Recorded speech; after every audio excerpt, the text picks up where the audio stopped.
Hello students, welcome back to my YouTube channel DS Group of Education.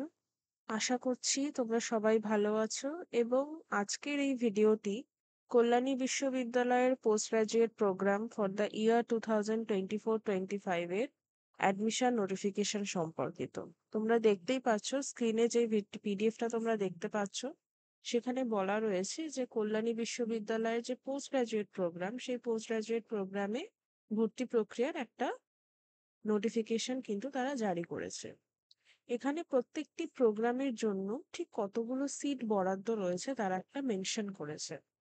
যেমন total এখানে যদি আমরা দেখতে পাই 34টা প্রোগ্রামের কথা বলা হয়েছে এবং প্রত্যেকের জন্য কতগুলো করে সিট ইনটেক রয়েছে বা কতগুলো স্টুডেন্টকে অ্যাডমিশন নেওয়া হবে তার একটা নাম্বার এখানে মেনশন করা হয়েছে। আমরা যদি দেখি যে এমএ অর এমএসসি ইন এডুকেশনের ক্ষেত্রে 100, এমএসসি ইন ফুড অ্যান্ড নিউট্রিশনের ক্ষেত্রে 32। ওকে, নেক্সট যদি আমরা দেখি তাহলে এলিজিবিলিটি ক্রাইটেরিয়া, অর্থাৎ প্রত্যেকটা প্রোগ্রামের জন্য ঠিক কি কি এলিজিবিলিটি ক্রাইটেরিয়া স্টুডেন্টের থাকতে হবে। এখানে প্রোগ্রামের নাম এবং এলিজিবিলিটি মেনশন করা রয়েছে।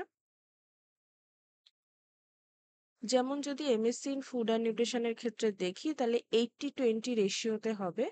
80% হোম ইউনিভার্সিটি, 20% আদার ইউনিভার্সিটি। এবং বিএসসি অনার্স কি কি সাবজেক্টে থাকতে হবে: food and nutrition, physiology, biochemistry, home science, human development, chemistry আর মাইক্রোবায়োলজি। এবং 50% সিট কিন্তু রিজার্ভ থাকছে অনার্স প্রার্থীদের জন্য এবং ফুড অ্যান্ড নিউট্রিশনে যারা কল্যাণ ইউনিভার্সিটি থেকে বিএসসি কমপ্লিট করেছে। নেক্সট যদি আমরা দেখি যে প্রোগ্রামস ফর অনলাইন অ্যাডমিশন, সেখানে কিন্তু বলা রয়েছে applicant should possess a 3 years undergraduate honours অনার্স ডিগ্রি 10+2+3+ সিস্টেমে। এবং যারা ফাইনাল ইয়ার ক্যান্ডিডেট রয়েছে, যখন থেকে কল্যাণী বিশ্ববিদ্যালয়ের ভর্তি প্রক্রিয়ার অনলাইন অ্যাপ্লিকেশন স্টার্ট হবে তার আগে পর্যন্ত যদি তারা ফাইনাল রেজাল্ট কমপ্লিট করতে না পারে বা তাদের ফাইনাল রেজাল্ট পাবলিশ না হয় তাহলে কিন্তু তারা এলিজিবল হবে না।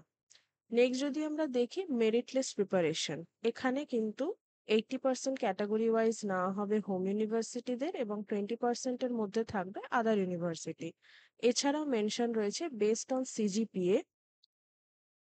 In case of unavailability of CGPA, percentage of marks obtained in the honors subject will be considered. অর্থাৎ কেউ যদি সিজিপিএ প্রোভাইড করতে না পারে সেক্ষেত্রে কিন্তু পার্সেন্টেজটাকে গ্র্যান্ট করা হবে।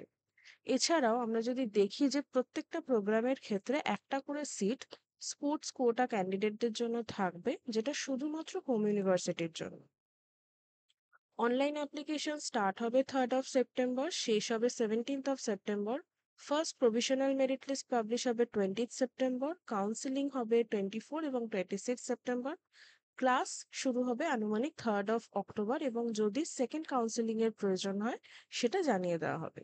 স্টুডেন্টরা পোস্ট গ্রাজুয়েট অ্যাপ্লিকেশনের জন্য, পোস্ট গ্রাজুয়েট প্রোগ্রামে অ্যাপ্লিকেশনের জন্য কোনো রকম অ্যাপ্লিকেশন ফিস কিন্তু প্রয়োজন নেই, সেটা এখানে মেনশন করা রয়েছে। আশা করি তোমাদের এই ভিডিওটি উপকৃত হবে তোমরা এবং পরবর্তী সময় আরো বিভিন্ন কোর্সের ভিডিওর জন্য চ্যানেলের সাথে জুড়ে থাকবে। এবং চ্যানেলকে যদি এখনো সাবস্ক্রাইব না করে থাকো তাহলে ডেফিনেটলি সাবস্ক্রাইব করে দেবে। টেলিগ্রাম চ্যানেলে আমি কিন্তু পিডিএফটা শেয়ার করে দেবো, তোমরা আমার Telegram channel DS group of এডুকেশনে জয়েন হয়ে যেতে পারো। ডেসক্রিপশনে লিংক রয়েছে। Thank you for watching.